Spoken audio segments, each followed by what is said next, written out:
My name is Paul Cannon. And I'm Lacey Cannon, and we have a nonprofit called Indigenous Regeneration, where we are restoring the natural biodiversity on a 6-acre parcel of land on the San Pasqual Indian Reservation.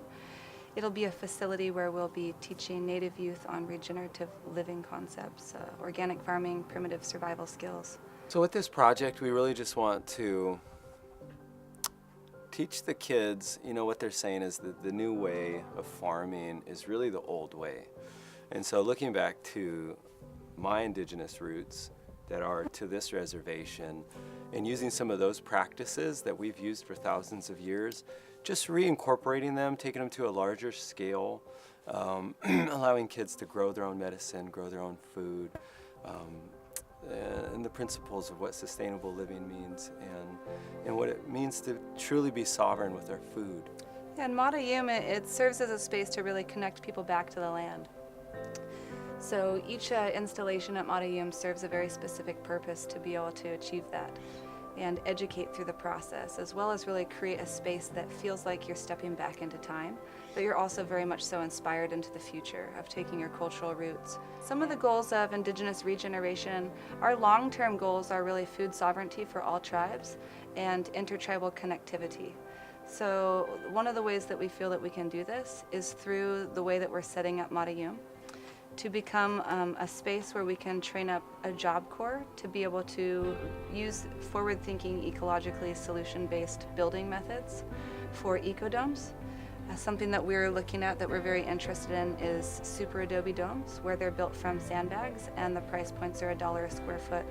So Matayum has a village that will be modeled after the old Kumeyaay ways, but it'll have some of these villages and these domes kind of present within it. And the Job Corps program will be focused on learning these building techniques so that we can train up a crew to be able to provide housing and jobs on the reservation. So some of the goals are for Indigenous Regeneration and with Matayum is to train up a group from our Job Corps on the reservation with the education department to be able to learn some of these building techniques so that essentially we can take these technologies from reservation to reservation and use this model of Matayum to be able to provide this for each tribe. And so we would love to create the first Native American woofing system, and woofing is willing workers on organic farms. And so we feel that if we can build some of these villages like Matayum on each reservation, that we could create intertribal connectivity and invite natives from different tribes to travel around and stay in these villages and trade for half a day of working the farm. So essentially we'll not only be creating this intertribal connectivity, but we'll also be achieving food sovereignty for each tribe that we're able to incorporate into the program. And some of our long-range goals include doing that for tribes across the country. And across the world, everybody's indigenous to somewhere. There's been disconnection with a lot of tribes and a lot of people. And with our food. And with our food and that disconnection. So we're really just trying to bring people back. The reason food sovereignty is so important to me is because at the height of disease in my body, I weighed 250 pounds and had major health issues that I was being told would be cancerous within 3 years. And so I made some massive changes into my life and really began to reconnect to my food source. And through reconnecting to my food source, I was able to lose over 100 pounds and completely heal myself. And not only physically heal myself, but I began to have more of a spiritual connection with the land and with what I was putting into my body every day. And so just kind of the importance of that for me, just having that change in myself was feeling like this is so important, this is a basic human right for everyone.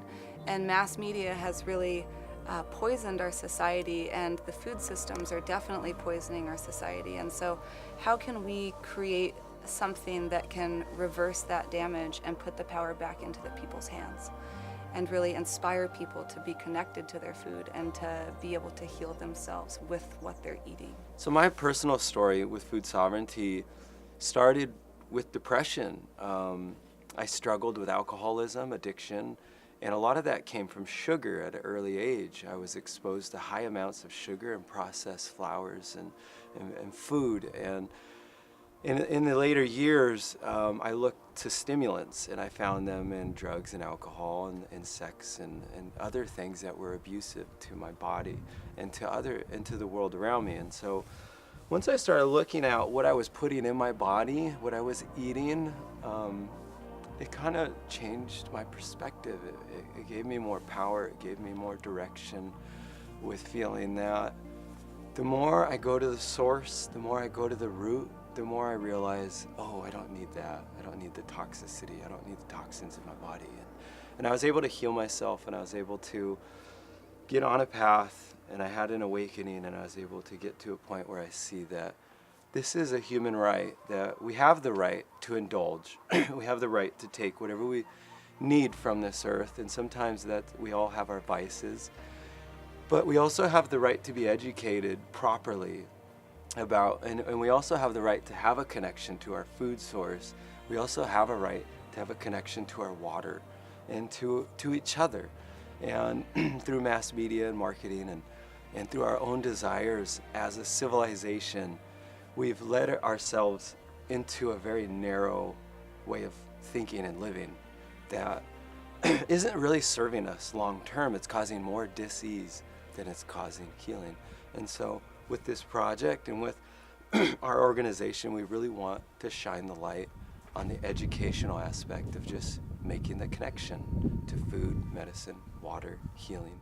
Yeah, so some of the things that we're working on at Mata-Yume in the future here will be, it's the future side of Res Rocks Amphitheater. So we've all heard of Red Rocks Amphitheater. In Colorado. In Colorado, we'll be developing Res Rocks, and so it's a natural amphitheater carved out of the hillside. Something that's really unique and amazing about our nonprofit is that we have a lot of musicians on board with us, including Paul, a very talented local Native American musician and part of Iron Sage Wood. And his bandmates are on our board, Damian DeRabio and Abner Tavares. Yeah.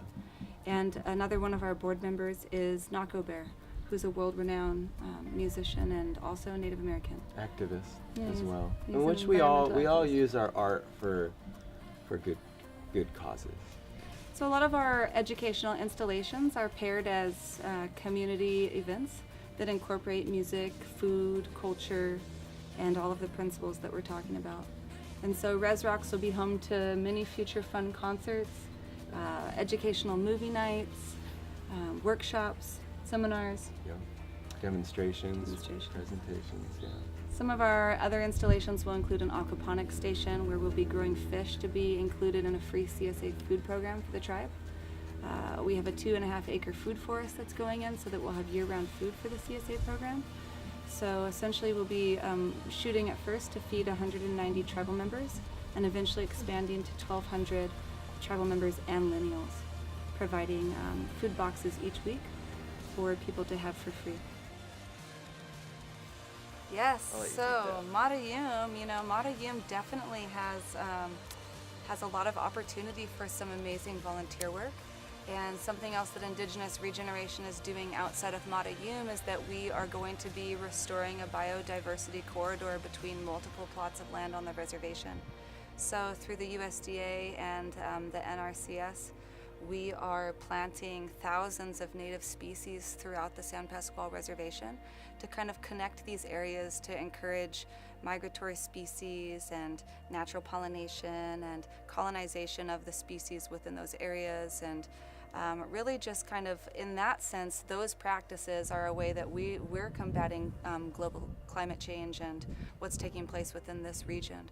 And so by restoring the land back to its natural state, you're really not only helping out all of those plants, you're really helping out all of the animals that live in this area. And so we're really excited. Bringing some back, right? Yeah, some that are definitely endangered right now we get to bring back, and we have lots of exciting volunteer opportunities for that. We're asking people to come donate your time, come plant plants with us, come plant trees. Come plant a tree, donate a tree. We believe very much so that it's all about what are you good at. So let's find what you're good at, and then let's find a space for you to plug in and really give back. So every person in the tribe has value, and we're extending that tribe. It's not just about my tribe or just about Native people. It's about all people. And community. So we would love to build community and ask people to come help. And we're also looking for long-term sponsors and funders for some of these installations, like the Res Rocks Amphitheater and the Village. There's, definitely a need there financially, although we've been very blessed so far with support. The project is of large scope, and so funding is definitely something that we are in need of. If you would like to volunteer, we would love for you to get in contact with us through our website. It's indigenousregeneration.org. You can also reach out to us on Instagram or Facebook. And the username's at Indigenous Regeneration. Yeah. Correct. Yeah, so come find us. Come find us. We'll be waiting.